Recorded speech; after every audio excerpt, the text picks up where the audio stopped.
And how about the Bay Area? Ain't no recession over here. It's the Bay Area, son. Land of outrageous, double outrageous high prices, $700,000 houses for, 1,200 square foot, renting for $1,000 a month. What are you renting? Like a cardboard box inside of a warehouse. Okay. Bay Area. Ain't no recession over here, is there? Wolf Richter at Wolf Street says, Bay Area economic outlook buckles under strains. Oh, come on. Bay Area? No. Nearly half the millennials likely to leave. Listen, millennials, especially the Bay Area ones, stay on that side of the pond, or that side of the cracker, as in America is a big cracker, cookie cracker. I'm on the right side, you're on the left side, as far, literally leftist and left side of the U.S., and me right, on the right side, Florida. I don't know if you have much to offer us these days. We don't give out very many participation trophies over here. But that's changing, and someone will complain, and we'll have to do it. So, anyways, stay over there if you don't mind.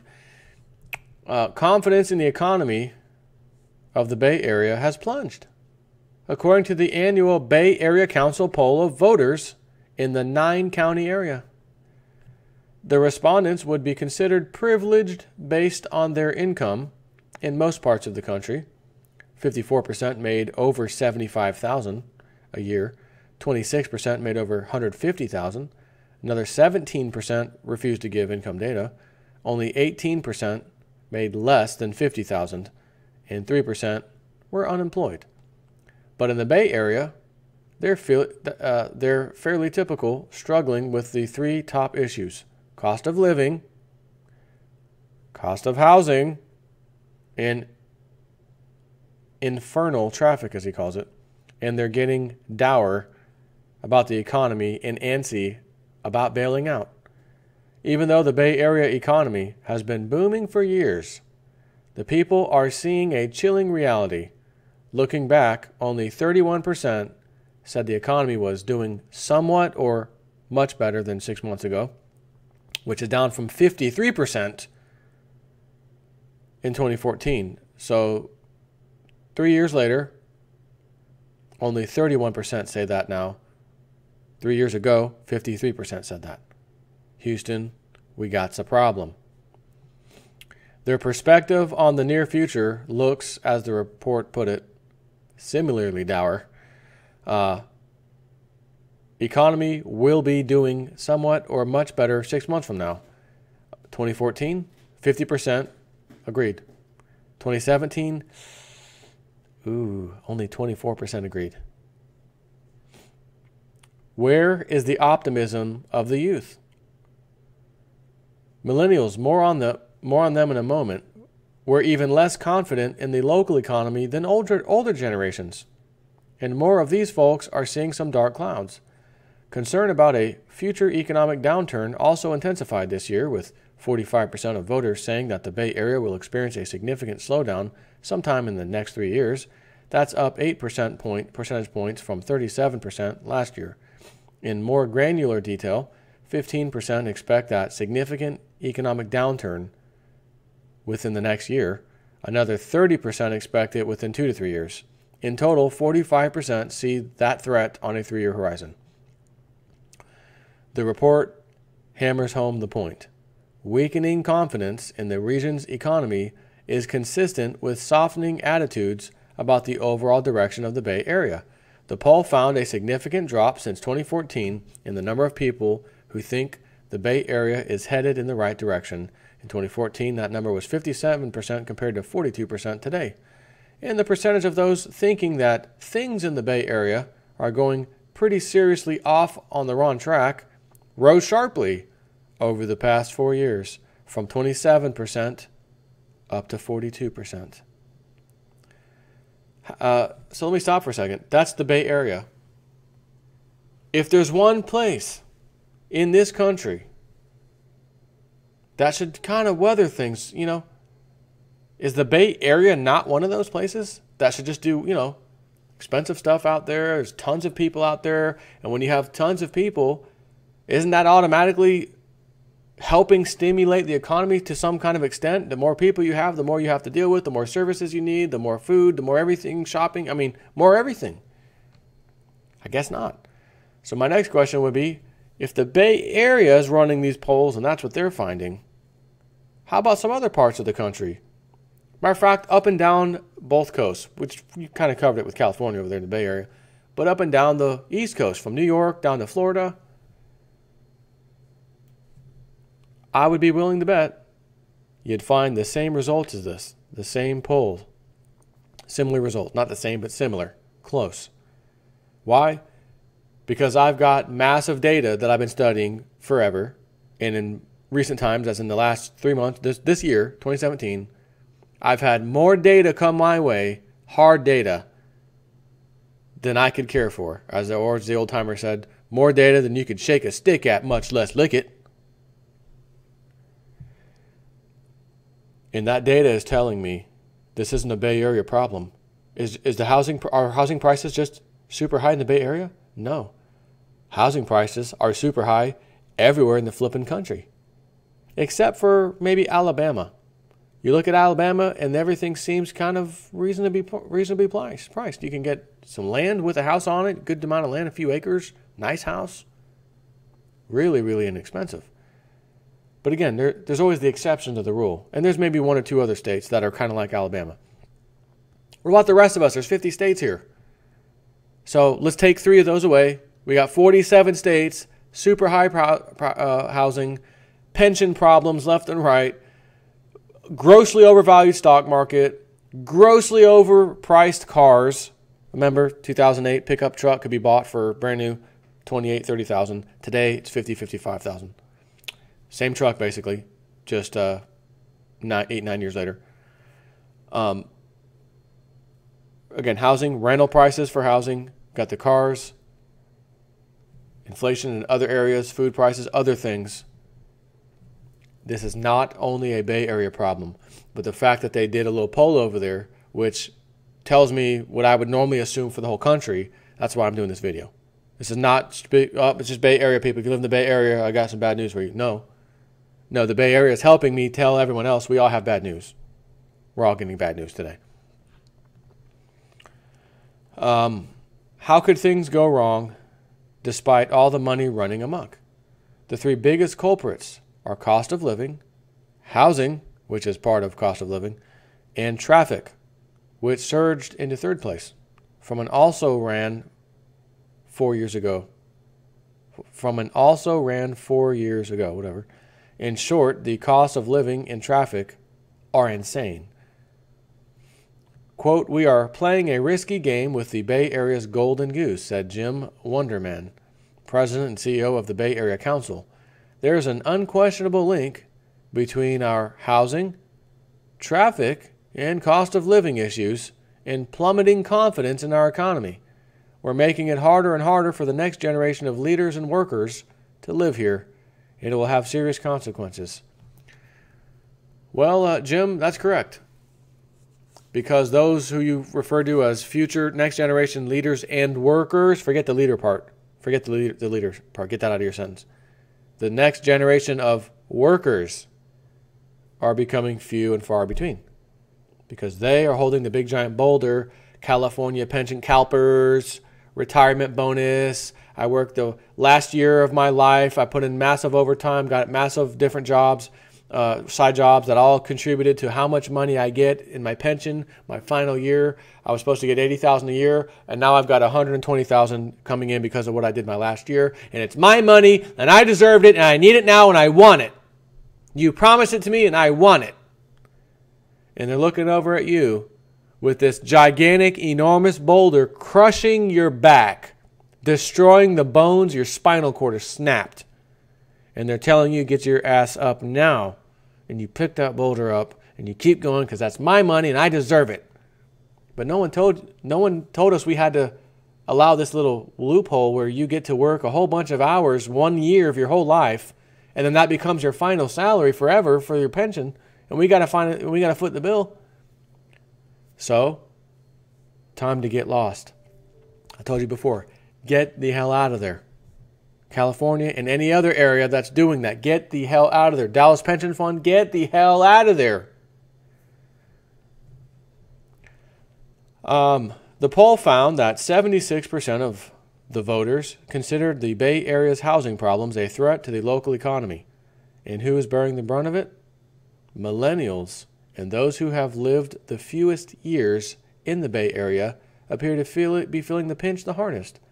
The Bay Area Council poll found 33% of millennials ranked cost of living as the region's top problem, and 65% listed it in the top 3. By comparison, of those over 65, only 16% consider the cost of living the top problem in the region, and 44% ranked it among the top 3 problems. Well, maybe because some of them have their houses paid off already, being, those over 65 years old. Maybe they've already, they bought their house 40 years ago. It's been paid off now for a while. They don't see, or figure out what a $700,000 mortgage equal today, plus property tax, this fee, that fee, HOA fee, CDC fee, whatever fee. And then, we're getting hit with extra high property taxes because we got to pay for these pensions. Doesn't hurt them as much if their property taxes go up because they already paid for their house. But that's not everybody. That's some people. So there are those who are over 65 who still owe on a mortgage in that area. And oh my gosh, do I feel bad for you. You should be retiring. You should not be having a giant debt load on your back. You're supposed to be living the American dream. And instead, like most people, you're living, or at least finding out, starting to anyways, that's no dream. It's a nightmare. And you'd rather have Freddy Krueger come into your nightmare and kill you than to live through this crap. And they can't take it over there. The traffic is killing them. Cost of living, destroying them. So what's next? He says the inevitable. According to the poll, 40% of the respondents say they strongly agree or agree that they're likely to move out of the Bay Area in the next few years, up from an already high 34% last year. 40% is a stunning number. This place would be empty. It would, of course, never happen, but if just 10% leave, it would still be a huge number. It would be a catastrophic crash of the local economy, housing, and everything else. How likely is that? The number of people speaking with conviction is smaller, but soaring. The respondents who say they strongly agree that they'd like to leave, those are the folks who's seriously contemplating the move, jumped from 13% last year to now 19% just a year later. Among millennials who have a particularly hard time with the cost of living, 46% of them said they are likely to leave. Nearly half of them. I can't survive here. Got my awesome college degree with I was going to say awesome debt load, but that's not really awesome. Horrible debt load. I'm paying that turd back. And I only can find a mediocre job. So mediocre that I'm kicking myself in the rear end right now as to why I ever went to college and now I've got to pay this loan back. And if I miss any of my payments, it automatically, the program I'm under, the rate jacks up high. If I miss my payment, I'm destroyed. So then what? You're going to be paying on this loan maybe the rest of your life because it'll be like a crazy high credit card that you can just barely pay the interest, try to knock down the principal, and you just can barely pick at it. But that's what they want. They want you to keep sending them money. So what do the people there realize? I can't survive here. I'm a millennial. I did the right thing. My parents sent me to college, and I still can't make it. I got to leave. There's no choice. I've got to leave. So where was I? The urge to bail out rises with the percent of their income that people spend on housing. The percentage who say they're likely to leave over the next few years, 49% of those spending between 45 to 55% of their income on housing costs. 55% of those spending 60% of their income on housing costs. So you can see there's a direct correlation. Insane levels of housing costs, and I have to leave. Not as insane, but still kind of insane. I still want to leave, but only 49% rather than 55%. It's obvious. And logically, it affects those at less elevated pay scales the most. 46% of households making less than $75K a year say they're likely to leave. The Bay Area is boom and bust by nature. The booms last longer than a prudent person can even imagine, and money sloshes through the streets knee-deep, and the cost of living soar. Even the higher local pay scales don't keep up with housing costs. Then something changes. Gets too expensive. Businesses are running into trouble or are transferring employees to cheaper areas, already happening, including at Charles Schwab in San Francisco. Eventually, the startup boom falters. Layoffs percolate through the local economy. Some of the people without jobs go back where they came from because it's too expensive to hunker down. The money sloshing through the street dries up. The local economy is not at this point, but early warning signs are cropping up that not all is well in this boom, and this cycle too will end like the others before it that turned into busts, and people are beginning to see those signs. Wolfstreet.com, Wolf Richter. I'm waiting and waiting. Please, some site that I visit on a daily basis, and I visit all kinds of different sites. I have my favorites, but I check out everything. Everywhere I know I can get good information. Is there anything in here? Is there anything that I could just say, you know what, Donald Trump is going to turn this around because, wait, we might be going to war. Korea, supposedly Assad, chemical weapons, WMDs on boys, little children. I don't believe that crap even for a second. But nonetheless, when stuff like this happens and the data starts saying it is bust time, not boom, the boom and bust cycle, or the business cycle as they like to call it. This is the bust cycle coming in strong and with a force to be reckoned with. There's always a bad guy to take us to war. There's always a bad guy, says Gerald Celente, and he's right. He's always right. So should we expect anything different this time? No. So is it shocking that all this data I'm reading you daily, especially in the year 2017, we're only, April now, 4th month now, into 2017, we're a quarter of the way into it, and I've got more data on this stuff, bad economy, bad numbers, bad finance, bad credit, bad everything, bankruptcies going higher, stores closing, rapid fire in my face from all these sources I study. And by chance, all of a sudden, North Korea, they're threatening Bashar Assad, he used WMDs, they take you to war. And how much is that going to cost us?